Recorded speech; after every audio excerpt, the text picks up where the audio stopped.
Les trouvailles de soif d'ailleurs. Je vous emmène en Allemagne, très près de la France. C'est probablement le vin le plus proche de la frontière française que nous ayons. À 20 km au nord de Wissembourg, le domaine Zigrist. Ça vient donc du Palatinat. Le Palatinat est une terre de vin de toute éternité. On y trouve la plus vieille bouteille encore intacte au monde. Elle date du IIIe siècle. Elle est au musée historique de la ville de Spire.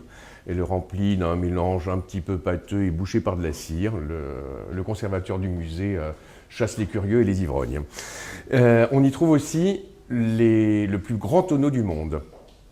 Il a fallu sacrifier un sapin pour chacune de ces 173 douelles. Et bon, comme il contient 1 700 000 litres, comme on n'a pas trouvé autant de vin pour le remplir, on y a mis des gens, c'est un restaurant. On y trouve aussi le plus grand tonneau ayant contenu du vin, 216 000, enfin un petit peu plus de 200 000 litres.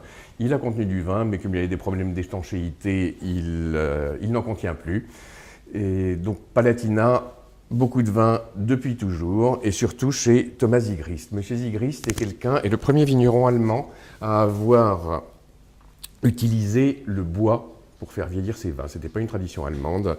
On a chez lui un Zigrist élevé en barrique, qui est délectable et très curieux, parce que c'est à ma connaissance le seul exemplaire au monde de Riesling vieilli en barrique. Ici, je vous présente son Pinot Gris, qui est un Pinot Gris produit à la bourguignonne avec un petit peu de macération pelliculaire, qui donne beaucoup de corps et beaucoup d'arômes. Alors vous avez des arômes de fruits jaunes, de mirabelle, de melon, des arômes floraux, des choses magnifiques. Si vous avez des viandes blanches à accompagner, une volaille noble et pourquoi pas des poissons en sauce, je vous le conseille.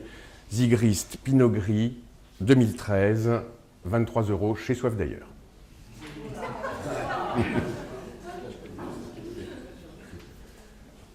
Soif d'ailleurs, donc, soif de découverte, soif aussi de sauvegarde, de rareté et d'identité de terroir. Moi, à mon tour, je vous emmène en Espagne, un pays qui est bien connu pour son vin, mais moins pour certains trésors viticoles qu'il contient encore. Nous sommes au sud de Saragosse, ici, dans l'appellation viticole Carignena, à ne pas confondre avec le cépage carignan, bien qu'il y ait une forte parenté sonore. En tout cas, au sud de Saragosse, dans le village d'Almonacid de la Sierra, nous avons beaucoup de vins rouges qui sont produits là. Certains qu'on a goûtés, qui nous paraissaient un peu trop des caricatures faites pour plaire à des goûts internationaux, qui ne ressemblaient pas vraiment à ce que l'Espagne pouvait donner de meilleur. Et fort heureusement, grâce à quelques vignerons comme ceux de la Bodegas Pablo, nous trouvons encore quelques trésors vraiment uniques de cette région, comme ce cépage qui est le Vidadillo, qui sont parmi les seuls à vouloir sauvegarder encore aujourd'hui et qui a très bien plu au palais espagnol entre le XIIe siècle et le XIXe siècle.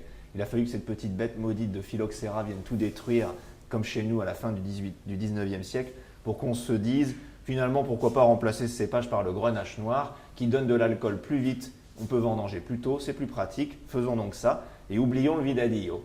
Et finalement, heureusement que Bodegas Pablo n'a pas choisi cette solution extrême pour nous proposer aujourd'hui un vin vraiment authentique, joliment épicé, suffisamment de corps, mais pas trop justement d'élevage en bois, pas de caricature, une vraie bouteille espagnole avec une vraie identité espagnole. Ça, c'est vraiment ce que je Soif d'ailleurs est fier de présenter ici. Donc Bodegas Pablo Menguante Vidadillo 2011 au prix de 19 €. Chez Soif d'ailleurs. Chez Soif d'ailleurs.